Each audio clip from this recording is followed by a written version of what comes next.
हमारे पास सब कुछ है लेकिन फिर भी हम बाहर सब कुछ खोजते हैं। बिल्कुल इसी तरह जैसे कि भगवान कहते हैं ना कि चेतना हमारे अंदर है, मैं तुम्हारे अंदर हूँ, मैं कण कण में बसा हूँ, लेकिन तुम मुझे मंदिर मंदिर खोज रहे हो।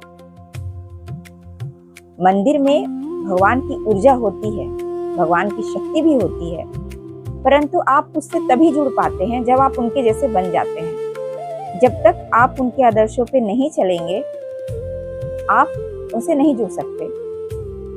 फिर जब आप उस शांति, उस चेतना का अनुभव नहीं कर पाते हैं, तो फिर आपका दिमाग कहने लगता है कि अरे यार भगवान तो है ही नहीं। इतने सालों तक पूजा किया, पाठ किया, लेकिन कोई फायदा ही नहीं हुआ।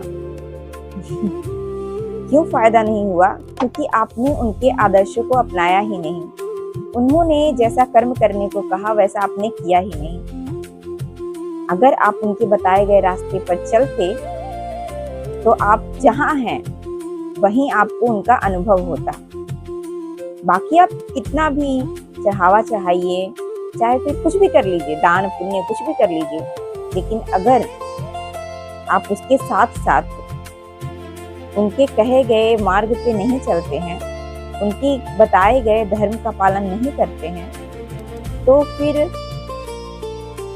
ये जो रास्ता आपने चुना है ना, पूजा के जरिए या भक्ति के जरिए या ज्ञान के जरिए उन तक पहुंचने का, चाहे रास्ता कोई भी हो, भक्ति मार्ग हो, ज्ञान मार्ग हो, कोई भी मार्ग हो, आप कभी अपनी मंजिल तक नहीं पहुंच पाएंगे। भगवान को पाने के लिए भगवान जैसा बनना पड़ता है।